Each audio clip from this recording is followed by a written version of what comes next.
Hey there. So I'm out in the garden space. There's almost nothing set up out here yet, but I am going to be starting my first garden projects, my first seed sowing in the new garden space. Super exciting. So yes, it is January. Yes, it is about to start snowing. Yes, it is super cold. But this is the wonderful thing about winter sowing is that it doesn't matter if any of that is happening because you can still start seeds. So it's just and start them outside, not even in your house, no grow lights, no nothing. Super, super fun. So um, because we moved, usually in the fall, I start collecting like the milk jugs and things that I know are going to be good containers for winter sowing. And I kind of like start collecting them because we just moved into this garden space. I didn't have the time to collect like some good juice containers or milk jugs. So I actually have these like muffin containers from just Costco. Not the best probably winter sowing containers, but we're just gonna make it work.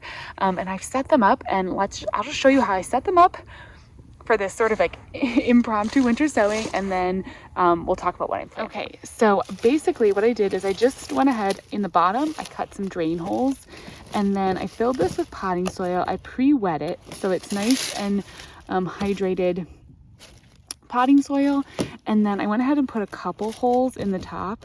The nice thing about like the milk jugs and stuff is that they have just that little hole in the top, and when the moisture gets in, it's able to sort of I don't know, sorry, my neighbor is doing some sawing over there. With a little tiny hole in the top of like a milk jug, the moisture I think probably gets in and then trickles down the sides and maybe works a little bit better. We may get some holes in the soil underneath where these like openings or vents for the moisture are, but I'm just going to keep an eye on it. I'll keep an eye on watering them. Usually in my area we get a little bit of precipitation with the rain and snow, but I usually end up like just checking on my winter sowing and like watering them every now and then, just to be extra cautious. You could also with what I'm planting, you could also kind of just like almost leave it open, but I'm just gonna have it covered just because it makes sure that it keeps any animals and stuff out. It doesn't really create that much of like a greenhouse effect. Really, you're doing the winter sowing to allow the plants to just sort of like wake up naturally, I think is the philosophy. For winter sowing, you do a lot of like perennials, native plants, perennial flowers that just are going to anyways like to have a little bit of a cold period and then sort of wake up on their own in the spring, but they're just protected by your winter sowing container. I will link a video that I did about winter sowing last time if I can remember. If I don't remember, just put it in the comments, with like the true winter sowing materials. But for this, I think it'll actually work because they'll still have that little bit of protection, and then once the plants get big enough, there's not enough room for them to grow like super tall, I'll just take it off. Hopefully maybe by that point I'll have a greenhouse for them to be in. There's also not a ton of soil in this reservoir, so this isn't going to be the most long-term winter sowing situation, but it's just what I had, and I wanted to at least get some seeds sprouted, and hopefully in like 2 or 3 months, once everything sprouts, then we'll be at the point where I can go ahead and like plant them out, and I just will plan for sort of a shorter term stay for the seedlings in these containers. The thing about winter sowing is that it usually takes quite a while.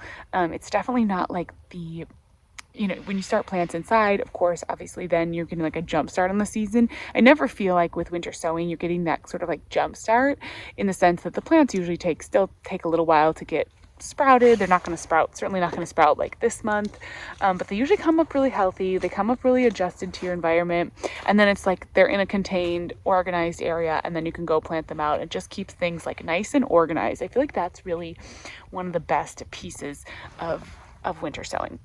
So I'm going to sow 6 things. I talked about these a little bit in my video when I first moved back to Virginia, so I'll link that one too. But I'm going to do some Queen Anne's lace. I believe this one. Oh, this is just a regular Queen Anne's lace.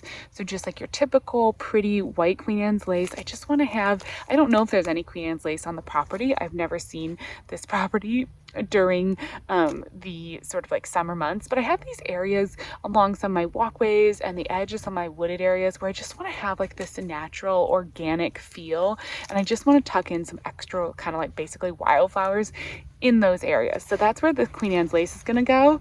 And then I was excited because I also found Queen Anne's lace chocolate. So this is a Queen Anne's lace, but it has like this darker like reddish brown tint. So it's really, really pretty, and just a little bit like different, and not something that I necessarily would have in my native like wildlife, like wild Queen Anne's lace that would grow in this garden. I also grabbed some money plant. I was looking at the meadow sweet. Combine the two. Money plant. This is a second flowers in the second year. So I figured it'd be good to get it started now, get it established, and then I'll be getting those flowers and those really sweet little seed pods in 2 years.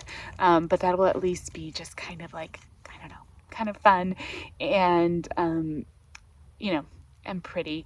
And then we'll get that planted out. Again, these are all kind of like those like wild flowery kind of flowers. So they're perfect for a winter sowing situation.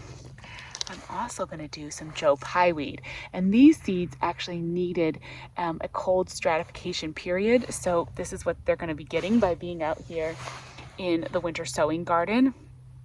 This is a spotted Joe Pye weed. These are really pretty, like a big, tall, usually like 4 to 5 feet tall, I think, perennial plant. They grow up, they flower these pretty like pinkish, kind of mauve-y flowers.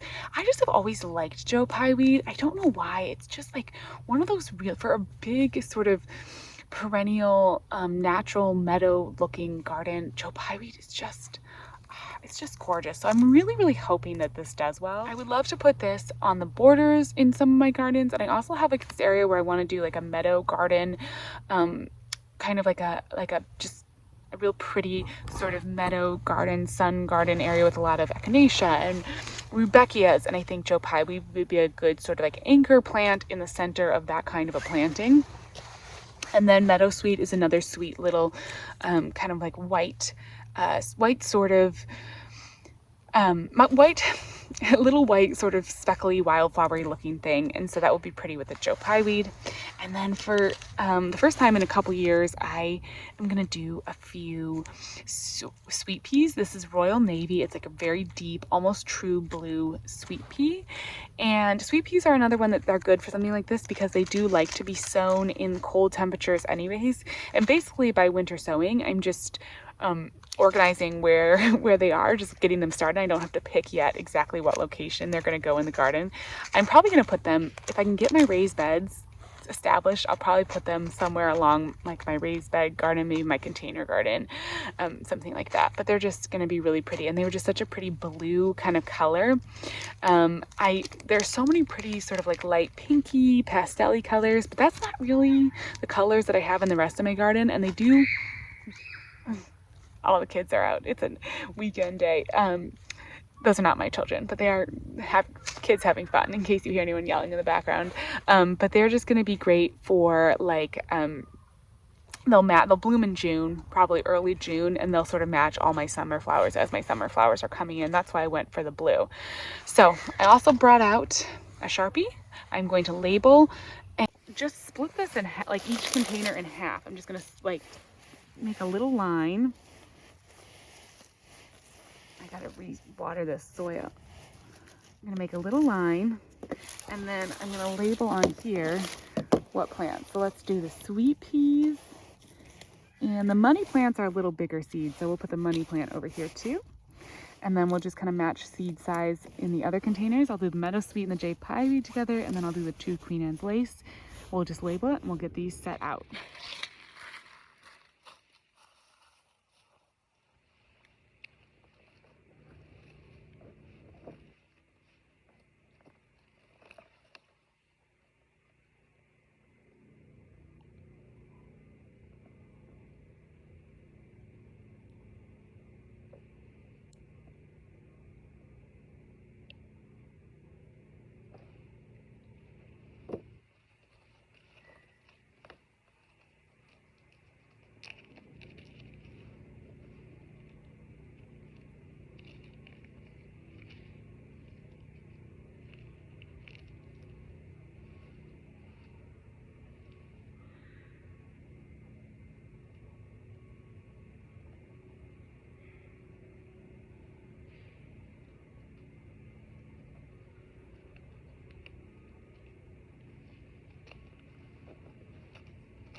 right, I had a little bit of a mishap planting the Joe Pye weed. It's hard for me to film and plant sometimes when I don't have my whole setup here, but I just kind of spread them out a little bit, and they all are pretty surface sown except for the money plant and the sweet peas. Those I kind of pushed down a little bit, and then I just decided to encircle this with a few logs so that hopefully it doesn't like blow away.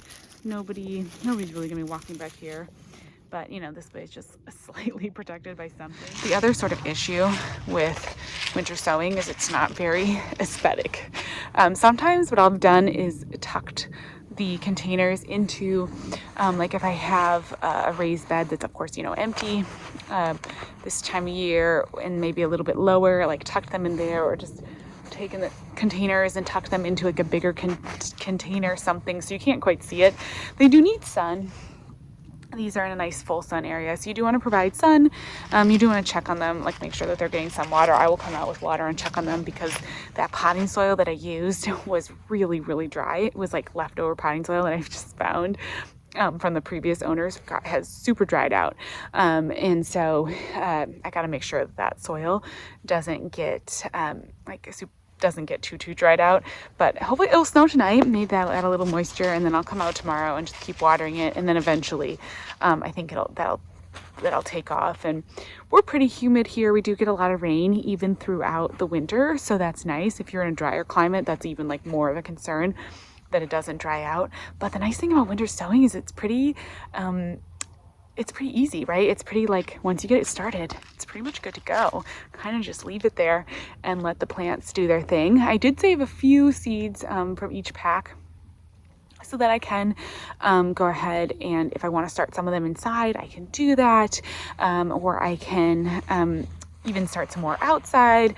I may start some in the greenhouse next fall where I have a little bit of better setup where it's still cold. I'll have an unheated greenhouse. I'm not going to have heat to the greenhouse out here, but like doing something like this in an unheated greenhouse is perfect. If you have one of those like plastic pop-up greenhouses that's unheated and you kind of like don't know what to do with it this time of year, this is a great thing to do. You can do anything you want to winter sow. Of course you have to water it, you know, you have to get out there and water it, but it's like that perfect place for something that wants some cold stratification, that you want to kind of have just like more space. You want to let things wake up on their own time.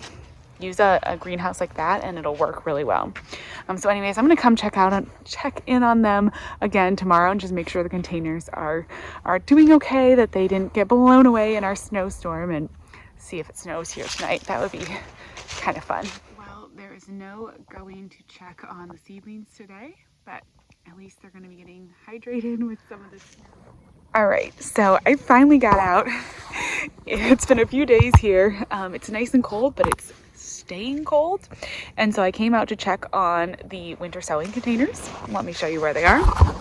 There they are, buried in the snow. And the fun thing about winter sowing is that I can totally just leave those under there, so I'm not going to disrupt it. I'm going to let that snow melt and provide moisture. It's the good like cold period for the seeds, so we're just going to leave it all under the snow here, and then just let the seeds kind of do their thing once the snow melts and they start getting sun again. It's absolutely no issue at this point in winter sowing. It's totally fine for them to be under the snow like that. So I'll keep you posted as the seeds start to sprout. Hopefully, probably maybe in it's gonna be weeks, maybe a couple months, we'll see. Sometimes it's a little bit earlier than it normally would because they're protected like that, but yeah. Good to get something sown in the garden at least. As always, thank you so much for watching, and I will talk to you again soon.